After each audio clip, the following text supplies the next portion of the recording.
సోదరులారా, అందరికీ తెలియదు, రెడ్డి ఒక సైకో రెడ్డి.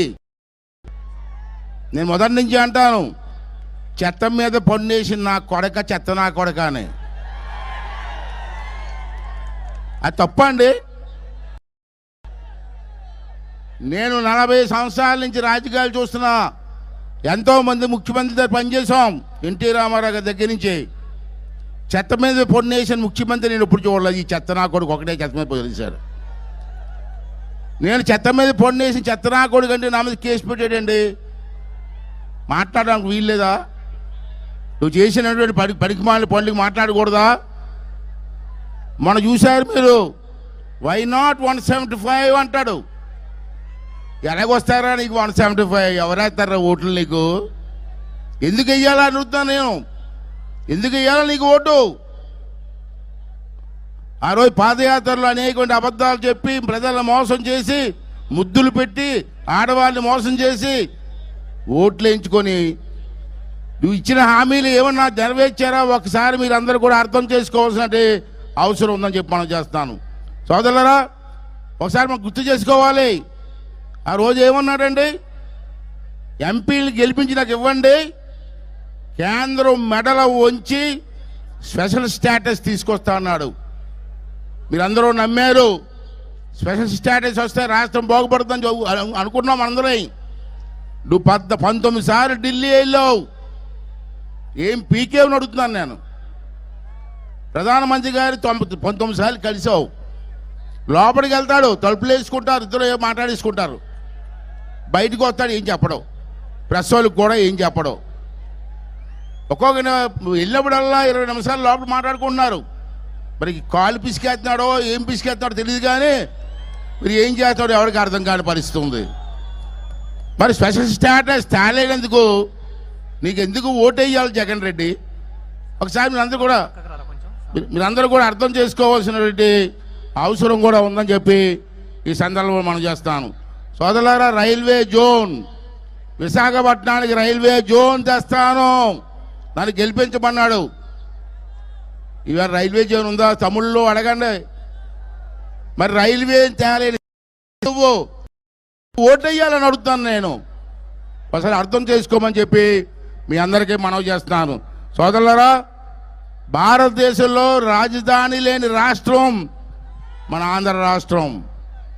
మీరు ఎక్కడికి వెళ్ళండి, ఏ రాష్ట్రం చూడండి రాజధాని ఉంది. మన రాష్ట్రానికి రాజధాని ఏదో మీరు చెప్పండి. మన పిల్లలు చెప్పానండి, చదువుకున్న మేధావులు చెప్పండి. రాష్ట్రానికి రాజధాని కూడా నిర్మించలేనటువంటి దౌర్భాగ్యుడా, నీకు ఎందుకు ఓటేయాలి రా అని అడుగుతున్నాను ఇవాళ మీ అందరి ముందు. ఒకసారి అర్థం చేసుకోవాల్సినటువంటి అవసరం కూడా ఉందని మనం చేస్తున్నాను. సోదరులారా, ఉద్యోగస్తులు ఉన్నారు పాపం. ఈ రాష్ట్రంలో లక్షలాది మంది ఉద్యోగస్తులు ఉన్నారు. వాళ్ళందరినీ మోసం చేశాడు. తమ్ముడు నేను గెలిచిన వెంటనే సిపిఎస్ అన్నాడు, సిపిఎస్ రద్దు అన్నాడు, ఏదో మాట ఇచ్చాడు. పాపం మ్యాషన్లు అందరూ మొన్న ఎలక్షన్లో 2 చేతులతో ఓట్లు వేసారు ఆడికి. ఈవేళ చూస్తే 4 సంవత్సరాలు అయిపోతుంది. మ్యాషనల్ పట్టించుకుని నాదులు లేడు. ఉపాధ్యాయులారా, ఇప్పుడు కానీ సరే అర్థమైందా జగన్మోహన్ రెడ్డి తాలూకు మోసం? అంచేత వచ్చి ఎలక్షన్లో 2 చేతులతో 4 వేసి ఓట్లేసి మళ్ళీ తెలుగుదేశం పార్టీని, జనసేన పార్టీని గెలిపించమని చెప్పి ఉపాధ్యాయ సోదరులందరికీ కూడా నేను మనవి చేస్తానండి. అంతేకాకుండా సోదరులారా, ఉద్యోగస్తులు మన పిల్లలు చదువుకున్నారు. చంద్రబాబు గారి టైంలో ఇంజనీరింగ్ కాలేజీలు అనేక కాలేజీలు పెట్టాం. మన పిల్లలు బ్రహ్మాండం చదువుకున్నారు. చదువుకున్న పిల్లలు ఇవాళ బెంగళూరులో కానీ, చెన్నైలో కానీ, విదేశాల్లో కానీ బ్రహ్మాండంగా ఉద్యోగాలు చేస్తున్నారు. నువ్వు ఒకటిగానే ఉద్యోగం ఇచ్చావా జగన్మోహన్ రెడ్డి? ప్రతి జనవరికి ఉద్యోగాలు లేదా పిల్లలకి, చదువుకున్న పిల్లలకి? ఎప్పుడైనా ఒక ఉద్యోగం ఇచ్చావా? మొన్న సజ్జల రామకృష్ణారెడ్డి, ఆడు దౌర్భాగ్యుడు, ఆడంటాడు అయ్యన్న బాతుడు చాలా ఉద్యోగులు ఇచ్చాడు నాతోటి ప్రెస్లో. ఏమి ఇచ్చేవరా బాబు అంటే, మాంసం దుకాణాల్లోని, చేపల దుకాణాల్లోని, బ్రాందీ షాపుల్లో ఉద్యోగులు ఇచ్చేటట్టండి మహానుభావుడు. మరి చంద్రబాబు నాయుడు గారు ఐటీ ఉద్యోగాలు, లక్షలాది మంది ఉద్యోగాలు, లక్షలాది జీతాలకి అక్కడ విదేశాల్లో పనిచేస్తూ ఉంటే ఆ కుటుంబాలు ఎంత బాగుపడ్డాయి, దాని కారణం చంద్రబాబు నాయుడు కాదా అని చెప్పి ఈసారి మీరు అందరూ కూడా అర్థం చేసుకోవాల్సినటువంటి అవసరం ఉంది. ఈ దౌర్భాగ్యాన్ని ఇంటికి కాదు జైలుకి పంపించవలసిన అవసరం ఉంది. మీ అందరి తరపున చంద్రబాబు గారు కోరుకుంటున్నాను సార్, మిమ్మల్ని మీరు మీ మంచితనం అతి మంచితనం అయిపోయింది సార్ మీది. ఆడు చూడండి ఎలా పరిపాలన చేశాడు. దౌర్భాగ్య నా కొడుకు ఎంతమందిని అరెస్ట్ చేశాడు, ఎంతమందిని చంపాడు. నా ఎస్సీలు, నా బీసీలు, నా ఎస్టీలు అంటాడు. నువ్వు ఎంతమంది బీసీలు చంపేశావు, నువ్వు ఎంతమంది ఎస్సీలు చంపేశావు, ఎంతమంది ఎస్టీలు వాళ్ళకి అన్యాయం చేసావో మరి ఒకసారి అర్థం చేసుకోవాల్సినటువంటి అవసరం ఉందని చెప్పి సందర్భంలో మీ అందరికీ మనం చేస్తాను. సోదరులారా, అధికారంలోకి వస్తే 2,30,000 ఉద్యోగాలు భర్తీ చేస్తారని మాట ఇచ్చావు. ఏమే ఉద్యోగాలు ఎక్కడ ఇచ్చావా? అంతేకాదు కానీ పోలీసులారు మీరు కూడా వినాలి, పోలీసులు కూడా మారాలి, మీరు మారాలా, తప్పదు. ప్రభుత్వం మారుతుంది, ఆపలేరు, ఎవరు ఆపలేరు, జన సమూహం ముందు ఉంది. అంటే పోలీసులు మారండి, ప్రభుత్వానికి రాబోయే ప్రభుత్వాన్ని సహకరించండి. మీకు కూడా మోసం చేశాడయ్యా, మీరు దాచుకున్న డబ్బులన్నీ తెప్పించాడు తెలుసా మీకు? మీ పోలీసులు దాచుకున్న డబ్బులన్నీ తెప్పించాడు మీకు తెలుసా అని అడుగుతున్నాను నేను. మీ డబ్బులు, మీ కుటుంబ డబ్బులు తెప్పిస్తే ఆడికి ఎలా సపోర్ట్ చేస్తారు? దొంగడికి సపోర్ట్ చేస్తారా? ముఖ్యమంత్రి కావచ్చు దొంగడు.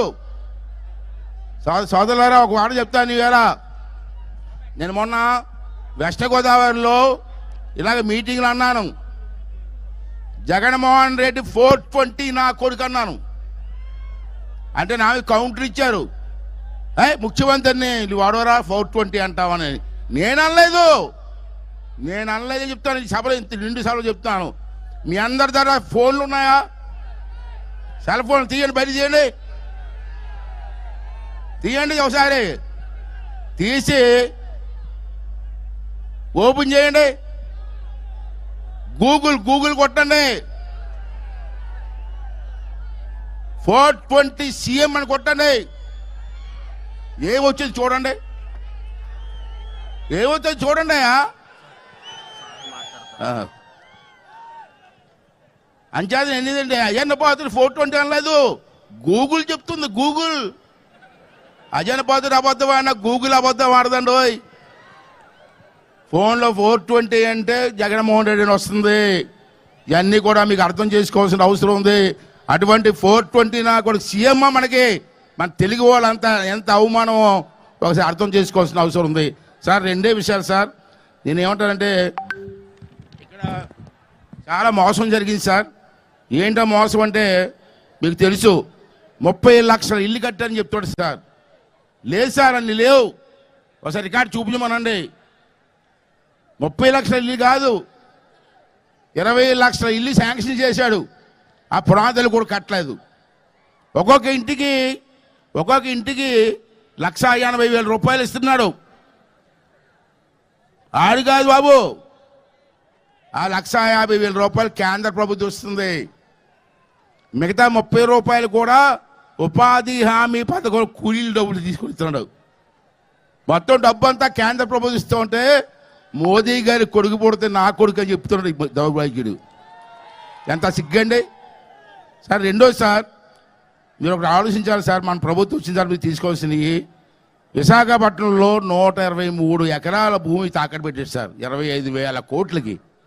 25,000 కోట్లకి సిగ్గులే జగన్మోహన్ రెడ్డి. విశాఖపట్నాన్ని డెవలప్ చేస్తావు, ఉత్తరాంధ్రాన్ని డెవలప్ చేస్తా ఉన్నావు, భూములు అమ్ము దిగుతున్నావు. మొన్న చూశారు, రైతు బజార్ కూడా తాకట్టు పెట్టేశాడు. ఏంటండి ధర్మం అండి? విశాఖపట్నంలో కొండ కొట్టేసి 430 కోట్లతో భార్యాభర్తలు ఇల్లు కట్టుకుంటారా? అంత ఇల్లు కావాలా నీకు? మీ ఇద్దరికి అంత ఇల్లు కావాలా ప్రజల సొమ్ముతోటి? ఒకసారి అర్థం చేసుకోవాల్సిన అవసరం ఉందని మనం అర్థం సార్. సార్ ముఖ్యమైనది సార్, సోదరులారా, మీరందరూ కూడా రైతులే, ఈ ప్రాంతం అంతా రైతులే, ప్రాజెక్టుల మీద ఆధారపడి బతుకుతున్నాం మనందరూ కూడా. రైవాడ కానీ ఇవన్నీ కూడా ఈవేళ పైన కొండ మీద అదాని వాళ్ళకి ఒక ప్రాజెక్ట్ ఇచ్చాడు సార్, ఇది ఎలక్ట్రికల్ ప్రాజెక్టు. అది కానీ కడితే పైనుంచి నీరు రాదు రైవాడలోకి. రైవాడలోకి నీరు రాకపోతే మన పంటలు ఏమవుతాయి? రైతులు ఏమవుతారు?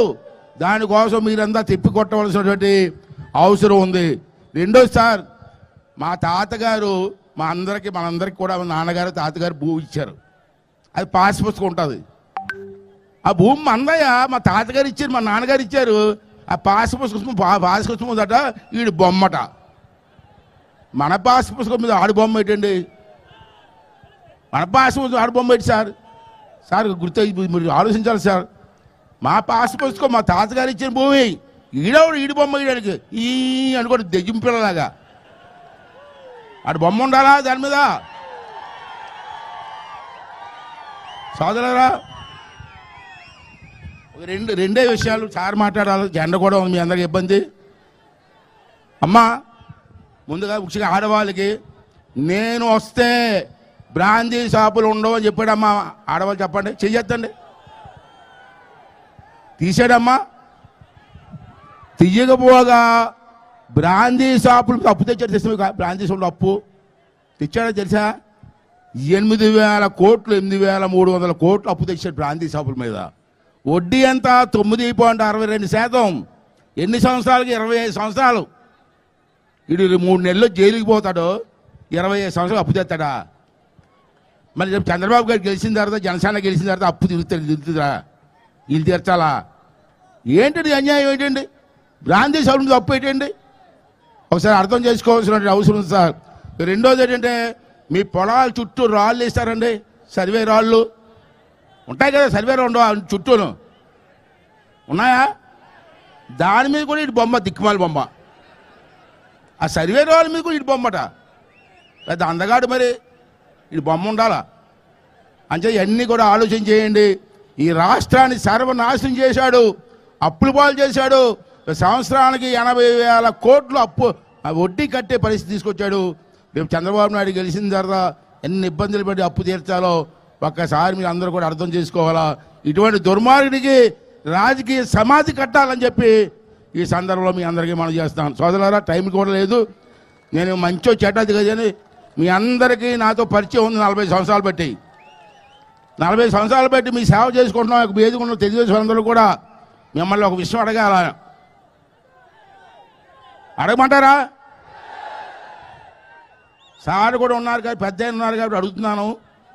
అనకాపల్లి ఎంపీ సీటు గురించి అందరితో పాటు మా అబ్బాయి కూడా అప్లికేషన్ పెట్టుకున్నారు సార్. మీకు పెట్టుకున్నారు సార్.